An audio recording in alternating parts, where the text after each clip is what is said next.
and welcome to the Cancer Journey podcast. I'm Alicia. And I'm Sherry Ann. Let's start with pest check-in. Sherry Ann, you start today. I'll start. Physically, 7.95. Emotionally, 8.7. Spirit, 8.8. Hope, 9. And my word is serene. So that came up anyways. Your turn. Okay. Physically, I am a 7.25. Emotionally, I'm an 8.5. Spiritually, a 7.5. And hope is a 8.5. And my word is foggy. Whenever we say the word, Okay. I want to always say more, but it's a non-judgmental word. We do not judge or vote on them, so Or explain. I try to hold it back a little. It just is in this moment. Exactly. So today we want to talk about the fear of missing out, which is a super common feeling and how we've kind of absorbed it as like FOMO as a culture, and what that means to us with everything that we talk about at the Cancer Journey Institute, because no one is not experiencing FOMO at some time or another. So true. So true. I know. I'm just sitting here wondering, am I experiencing FOMO right now? And you're right. I think there's always this wondering of, is there something else I should be doing that would be more fun? Is there something that I'm committing to that it kind of comes up with, is this the right decision right now? Yeah. And what comes up for me too is like what expectations or um assumptions do I have around what I'm missing out on? Like, Hmm. is it better? Is there something else? Would I have gotten something more from it? And those are all questions that come up that cannot really be answered. Like, even if it was like, oh, my friend's having a party, but I'm doing something else that day, so I can't make it to the party. It's like, well, am I really missing out? Am I really missing out on what's going on there? Is there something special that like is happening that I'm missing out on? Or even given the energy that I would be in if I was like really tired, and that's the reason I didn't go, and I ended up going, but really with this tired energy, maybe it would have been worse than what I was actually in. So there's just such a back and forth with FOMO because you never really know. Um, Right. and I kind of see it as what we would call in our curriculum a false emotion, because there's so much more than just saying I have FOMO and it being like, oh, and I know exactly what that is and exactly that, like, what's in there. Kind of similar to guilt. Like, there's so many more feelings and emotions underneath, that are a part of the experience of the assumptions that come up and the expectations. So, um, yeah, it's a really complex feeling. Yeah. And what I'm hearing what you're saying. It's like, what what do I want keeps coming up for me. And Mm, even though, so FOMO feels like, well, I want this and I want that, and so I want it all. Or it's, I want to make the right choice because I can only do one thing. hmm So is it this one? Is it this one? Or is it that one?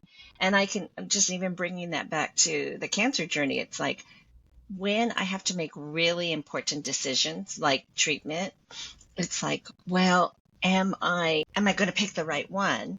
Okay, just stay with me because my head is just keeps clicking. And I'm reading this book right now. It's a fiction book. First time I've picked one up in quite a while, but I'm really enjoying it. And there is this theme in the book called the Book of Regrets. And so that's coming up when I'm thinking about FOMO, right? And I want to bring up the fact that we have this 2-day event coming up at the end of September. And there are people who are like, yes, I'm absolutely coming.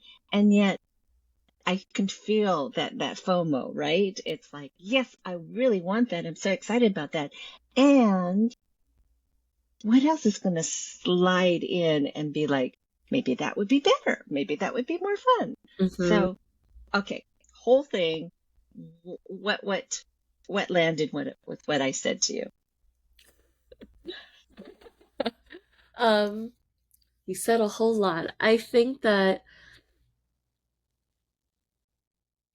just swirling with FOMO in general. I mean, I do agree with the question of like, what do I want coming up a lot. And I think that it's like having pre FOMO is kind of what you're talking about. Like that, well, I don't want to commit yet because I don't know what's going to come up. I don't even know how I'm going to feel in that moment, which are completely valid feelings. You know, it's not like just commit and say you're going to do it and just move forward with that. And to a degree, I do agree with just saying yes and making the commitment, especially for something that you know is going to like serve you and change you that you want to do.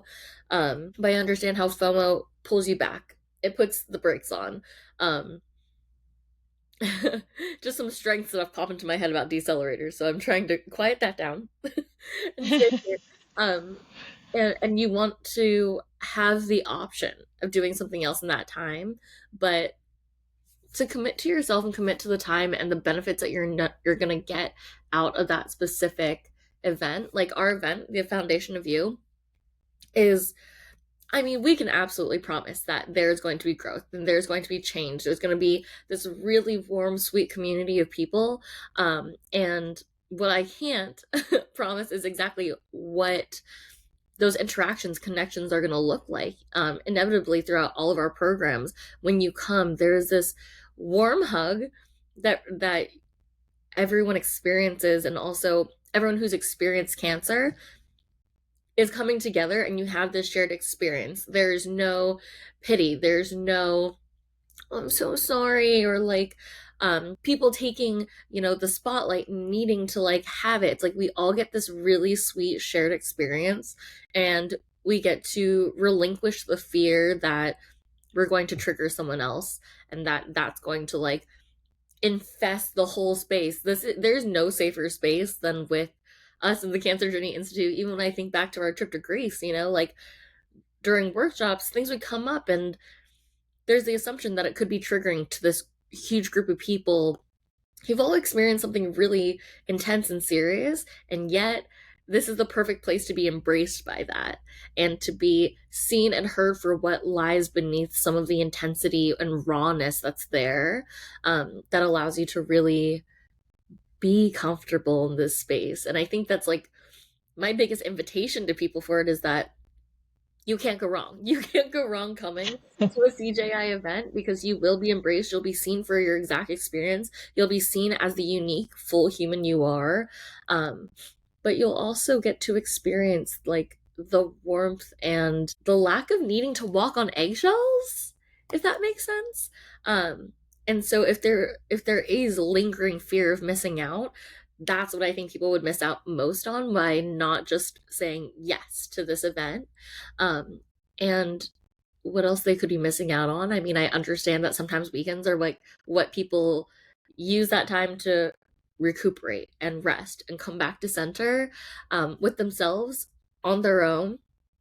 But I think saying yes to this event allows you to recuperate still in your own space, in your own way, with it, on your own journey with what you need. But no one's asking more of you than you're able to give. We're not telling you to like get up and like do 17 jumping jacks and like exert a lot of effort and energy. Like, no, this is also about feeding yourself, feeding your soul. There is more connection, but it's really not this heaviness to it. So as I feed that back into FOMO, by attending the event and saying yes, what do you miss out on outside of it? Things that you've already done before, places you've already been, comfort zones that you sat in before. And by being a part of this event, we're not really asking you to relinquish anything that you already are. We're just asking you to step more into it with support and guidance from people who care.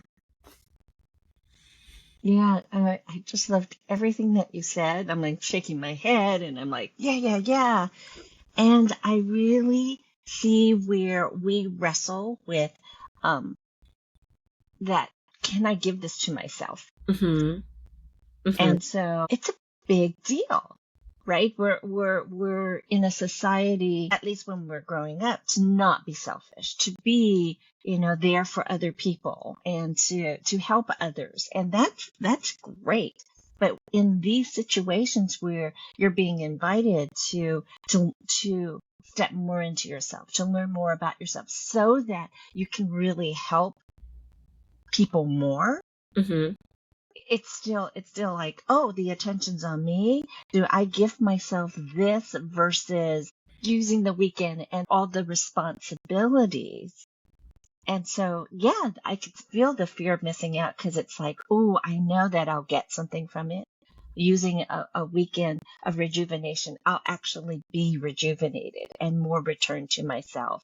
But when responsibility shows up, it's like, oh, but then I should, oh, the Mm. shoulds, right? The Yeah. negative ego comes in. And so you're fearing that you're going to miss out, and you will, but it's so easy to put ourselves back there in Mhm. the back of the line instead of, hey, I really need to do this for me. Yeah. Yeah. What comes up is you can't fill from an empty cup, and over and over again, I think we consistently try to fill from an empty cup because maybe we don't even know what it means to be full. Um, and maybe we don't know what it means to, like, you've been serving so much and helping other people so much, to give back to yourself feels wrong. It feels selfish. It feels, like everything you said. And those responsibilities will continue to still be there for a very long time. You will always be able to find something you can do to support someone else or also take you away from yourself. And so, like, are you really effectively making change and supporting these lives if you, like the ones closest to you and the ones that are really far away, that ripple effect? Um, if you aren't taking care of yourself and you don't know what you really need or what your purpose is, and then you're just like, it feels like treading water. You're like, well, I'm not, Right, I'm not right. Where am I supposed to go? What am I supposed to do? Yeah. And it starts with having that solid foundation, which is, I mean, I can get onto a pulpit about this and, start having my sermon, but that's not it. I know that when you're so depleted, and that goes back to, right, trying to give from an empty cup, Mhm. we don't really know how to replenish that cup. We Mhm. think that it's, oh, I'm just going to rest. I'm going to sit and I'm going to watch TV, or I'm not going to move, or maybe I should do more exercise. And it's, it's that doing thing or not doing, but not doing the right thing, meaning sitting on the sofa is going to make you a couch potato. It's not going to fill up the cup. Mhm. And and that's what we know at the Cancer Journey Institute. And so it pertains to like all of life, not just the cancer journey Mhm. and after that, but it's like just in general, it's coming back to, what do I need to fill my cup? And when I fill my cup, it's from the inside out, not from the outside in. Mhm. It's like, so it's remembering that I need, for me, talked about the book. It's like this quiet time where I'm reading, but I'm either learning something new that excites me, or I'm filling it up by just taking myself out Mhm. of the harriedness of life and into this other place. It's a great book that I'm reading, and it's also teaching me, but it's fiction, and it's filling so many holes in that cup. Mhm. And and I know that because I know what's most important to me. But if I forget, or I don't even know what's the most important thing for me, I'm not putting this right thing into my cup. And so Right. then, of course, I'm going to have FOMO. Because when I'm really clear, it's like, oh, that's a solid yes. Hmm. I'm going because that's what I need and that's how I'm going to get it. What I actually am also seeing from, and like, as you're saying this, like, we don't recognize what we're missing. So we sometimes can lack that FOMO for ourselves, for things that feed our cup. Because, like you said, if you don't know, like, what your purpose is, what matters to you, like, what you're not missing anything that would have been in that cup because you don't even have it. So it's almost like, let's redirect. There is something you're missing out by not taking care of yourself and by not committing to yourself the way you'll commit or invest in other people. And I think that that word, I've had trouble with that word lately, with like the word commit and the word invest, because they feel so intense and they feel a little forceful and a Mm. little like passive aggressive, right? Like, oh, you have to commit, you have to invest. It's like, oh, that feels really difficult. But like, when you know that the end goal is truly something you want, or someone else is involved and you can help them, you're more likely to commit and invest in those things. But what if that's you? You know, like, what if it's you finding what really matters to you again, and rediscovering the path that really matters for you? Then do you still have, you should still have FOMO to miss that, to miss knowing, even if you don't have like an end goal that's like, I definitely want to be here, and like, it doesn't have to be super long term, but I want to grow into the next phase of myself, is really enough. And to not feel stuck, and to not feel like, oh, I don't even know if I have hobbies, or I don't know if I have like other things that matter. I don't feel that I have impact. And I think Hmm. that's also a really big driver there of not having FOMO for yourself, is feeling like, I don't have impact, it doesn't matter, which is so untrue. Everyone has impact, even if you don't Right. notice it for yourself right away. Um, and then I think FOMO becomes a crutch. It becomes an excuse for people to say, oh, I have FOMO, so I'm going to go do this thing that actually distracts from anything I can do to take care of myself. It's a really good distraction. Yeah. I mean, that feels like the world. Let's distract me.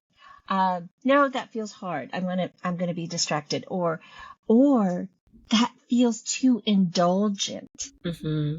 And the two words that you said that kind of stuck with me was have to. Hmm. I have to. I have to. And really, life is about what do you want? And when I say that, I feel that finger pointing back at me, right? And that projection of selfishness. It's like, oh, don't be selfish, don't be selfish. And I get that. That's a belief I was grown up with.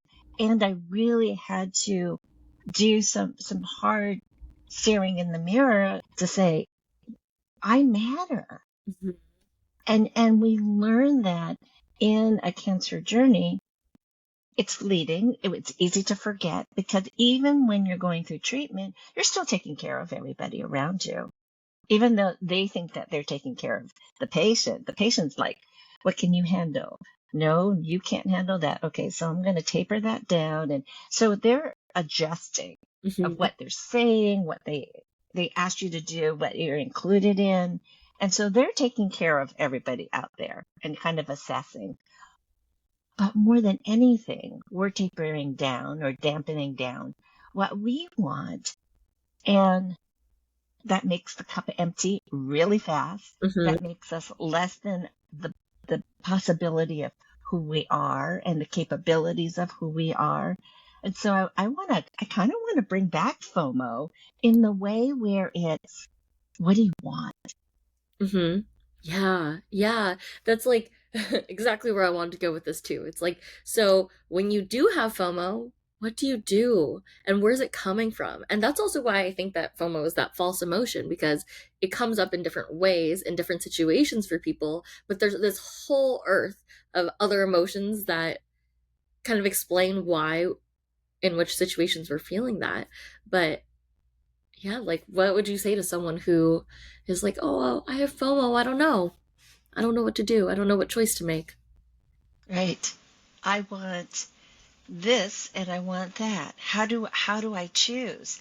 And it's real. I mean, for for me, sitting where we are right now, especially knowing what happens in the foundation of you, it is finding what's most important to you.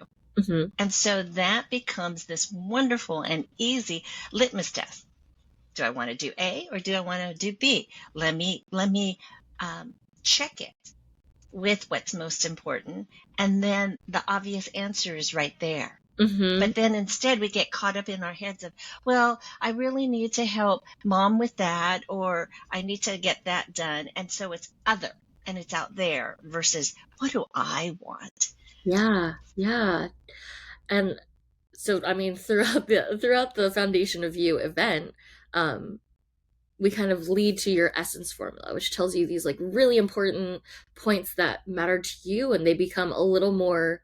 They're always going to be ethereal, but it's a little more concrete, like exactly what matters to you. And we get really targeted because each person is so different and they're going to experience that in a different way. So like you said, when you're experiencing FOMO, you don't know which option to choose. It's like you'll have this essence formula to check back to each time. You're like, well, this is what really matters to me. And that's not the end all be all either. You just have something to check it against, something that really matters to you, to then be like, okay, how is that resonating with me now? How does that feel? And there, in that exploration, there are compromises you can make depending on what the different situations are. But now you're coming from a grounded place of really knowing and understanding yourself and what you really want, what really matters to you.